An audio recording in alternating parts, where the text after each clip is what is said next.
Hello everyone, Swami Vivekananda institute में आपका एक बार फिर से स्वागत है। आज हम एक नई वीडियो यानी कि एक्रोनियम इन एलआईएस को डिस्कस करेंगे। So basically acromion like full form होते हैं, बहुत सारी टर्म्स को उनके कैपिटल लेटर्स को बना के उनको एक्रोनियम के अकॉर्डिंगली यूज़ किया जाता है। उनका फुल नेम ना देके एक्रोनियम उसके अंदर प्रोवाइड किया जाता है। तो काफ़ी क्वेश्चंस यूजीसी नेट के अंदर हमने देखने को मिलते हैं जो कि एक्रोनियम रिलेटेड होते हैं। तो रिलेटेड टू दैट, क्या पर्टिकुलर किस ऑर्गेनाइजेशन की क्या एक्रोनियम है और उसकी क्या फुल फॉर्म है, करेक्ट क्या वर्ड्स हैं उसके अंदर, आज हम वो डिस्कस करने जा रहे हैं। सो इन केस अगर कोई भी क्वेश्चन यूजीसी नेट इन लाइब्रेरी इंफॉर्मेशन साइंस में आपके पास आता है जिसमें एक्रोनियम पूछी जाए तो वो आप इजीली सॉल्व कर सको और उस क्वेश्चन को अटेम्प्ट कर सको। Acronym in the field of organisation, association या सॉफ्टवेयर या कुछ भी type of topic, subject classification scheme हो गई, कैटलॉगिंग हो गई, हर स्टैंडर्ड्स हर सिलेबस के अंदर एक्रोनियम प्रोवाइड की जाती है, चाहे वो लाइब्रेरी लेजिस्लेशन रिलेटेड हो या फिर अनदर एक्ट या एसोसिएशन रिलेटेड हो। तो कोई भी सिलेबस में फील्ड की अगर हम बात करते हैं तो उसमें एक्रोनियम होती ही है बेसिकली। तो काफ़ी एक्रोनियम जो हम नॉर्मली पढ़ते हैं या सुनने में हमें मिलती है, लाइक डीडीसी, काफ़ी लोग उसके बारे में जानते हैं, पर कुछ एक्रोनियम्स ऐसी होती हैं, कुछ एक्रोनियम इस तरीके से प्रोवाइड की जाती है या उनके डबल डबल एक्रोनियम के डबल मीनिंग्स होते हैं।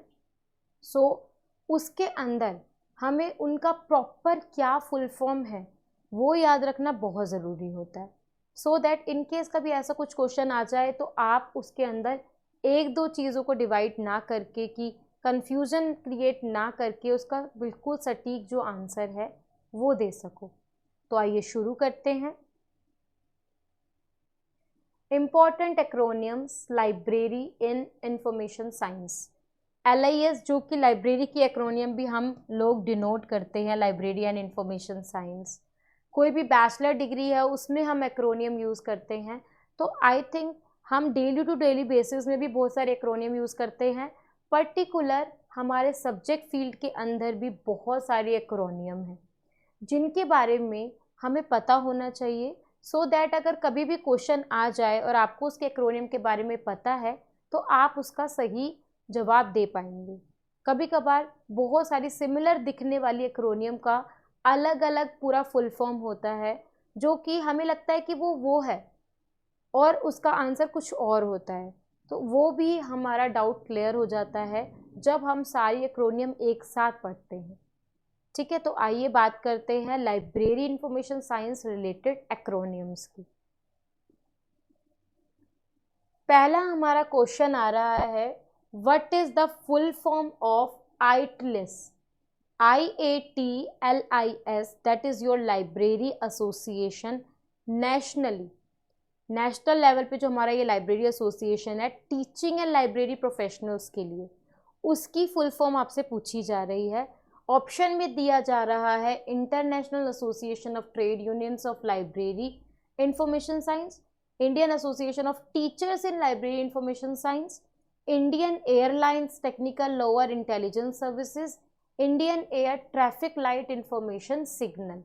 तो बेसिकली अगर हम बात करें तो इंडियन एयरलाइंस रिलेटेड तो हमारी एलआईएस के अंदर स्टफ नहीं होगा, तो ये दोनों ऑप्शन तो इसके अंदर इन्वॉल्व नहीं होते। आगे अगर हम बात करें that is related to international association of trade unions of library information science, ये नहीं है। That is acronym related to Indian association of teachers of library information science. ITLS जो है वो लाइब्रेरी प्रोफेशनल्स के लिए प्रिपेयर किया हुआ एसोसिएशन है, उन्हीं के द्वारा प्रिपेयर किया गया है, जो कि एलआईएस टीचर्स के ऊपर वर्क करता है, इंफॉर्मेशन प्रोवाइड करता है। ओके, इसी तरीके से दूसरे क्वेश्चन की तरफ हम बढ़ते हैं। Founded in USA 1968 stands for, IIA के बारे में पूछा जा रहा है। पहला ऑप्शन आता है इंटीग्रेटेड इंडस्ट्री एसोसिएशन, दूसरा इंफॉर्मेशन इंडस्ट्री एसोसिएशन, तीसरा इंटीग्रेटेड लिटरेरी एरेडिएशन एसोसिएशन, चौथा है इंस्टीट्यूट ऑफ इंफॉर्मेशन एसोसिएशन। इसका जो आंसर है that is information industry association, that is option B. बाकी इसके आंसर नहीं होंगे, ठीक है। देन हम बात करें थर्ड क्वेश्चन की, BSO in classification stand for. अभी पर्टिकुलर बता रहे हैं कि BSO जो कि क्लासिफिकेशन के अंडर आ रहा है वो क्या स्टैंड्स करता है या उसकी फुल फॉर्म क्या है।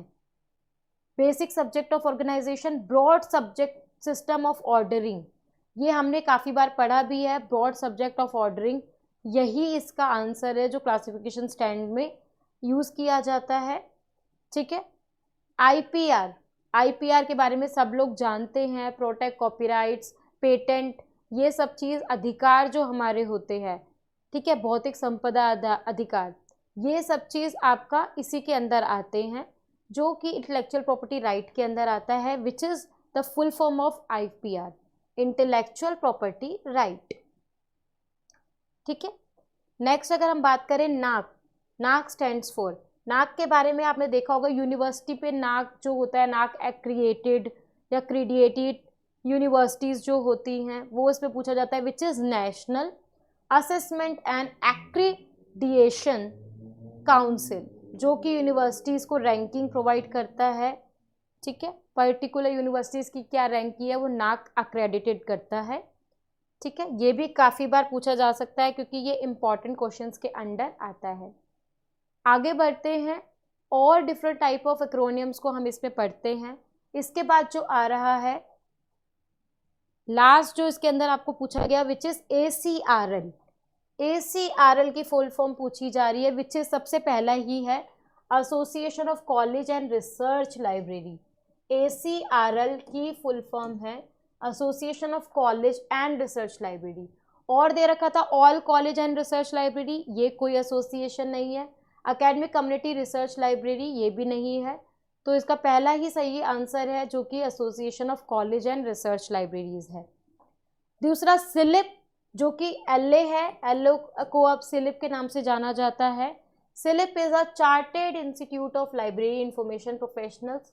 प्रीवियस वीडियो में जब हमने LA और अनदर प्रोफेशनल्स को डिस्कस किया था तब हमने इसका फुल फॉर्म पढ़ा था, which is chartered institute of library and information professionals, जो कि LA को हो एंड IIS को मर्ज करके न्यू एसोसिएशन के रूप में बनाया गया है।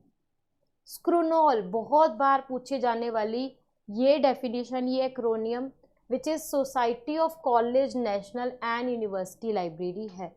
इसमें काफ़ी बच्चे गलत करते हैं, कभी इसमें स्टैंडर्ड कॉन्फ्रेंस आ सकता है, स्कूल कॉलेज नेशनल आ सकता है, आगे पीछे किया जा सकता है इसको, बट आपको इसको सटीक ही पढ़ना है कि school of college national and university libraries, यही इसका सही आंसर होगा।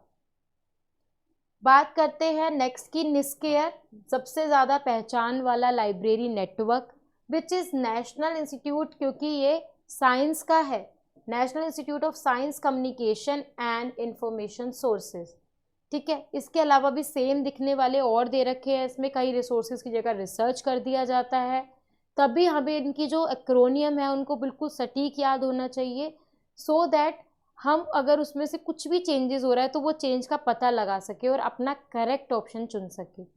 तो यहाँ रिसर्च ना हो के रिसोर्सेज होता है, और भी जो डिफ्रेंशिएट चीज़ें हैं वो हम इसमें देखेंगे। अच्छे से एक्रोनियम के पूरे ऑप्शंस को पढ़ना बहुत ज़रूरी है, क्योंकि कभी कभार पूरा सब कुछ सेम दे रखा होता है, सिर्फ और सिर्फ लास्ट का चेंज कर रखी होती है डिजिट, लास्ट का चेंज हम देखने से कभी कभार बच्चे चूक जाते हैं और उसी को ही करेक्ट कर देते हैं, तो वो हमें नहीं करना है। लास्ट का जो उसकी डिजिट्स है अच्छे से हमें प्रिपेयर चेक करना है कि हाँ पर्टिकुलर जो एक्रोनियम दे रखा है, जो वर्ड दे रखा है उसका प्रॉपर एक्रोनियम है या नहीं।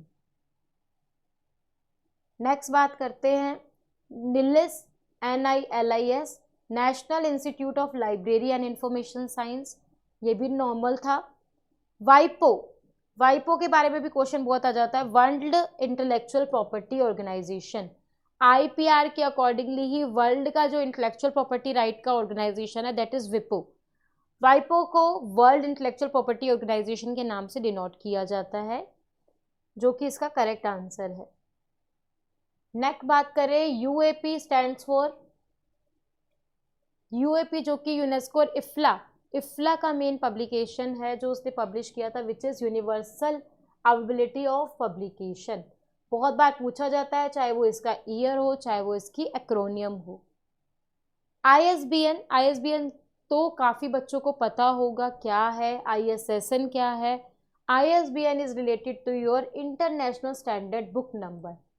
मुझे नहीं लगता ये एक्रोनियम किसी की गलत होगी, फिर भी अगर कोई इस एक्रोनियम के बारे में नहीं जानता है, आईएसबीएन के बारे में नहीं जानता है, that is international standard book number, जो हर बुक को प्रोवाइड किया जाता है, ठीक है, बाय देयर ऑथराइज ऑर्गेनाइजेशन। ऐसे ही आईएसएसएन भी होता है, यानी कि इंटरनेशनल स्टैंडर्ड सीरियल नंबर, जो कि जर्नल पीरियोडिकल सीरियल्स को प्रोवाइड किया जाता है। आईएसबीएन ओनली बुक डॉक्यूमेंट्स को प्रोवाइड किया जाता है, सीरियल पीरियोडिकल्स एंड जर्नल्स को आईएसएसएन प्रोवाइड किया जाता है, ठीक है।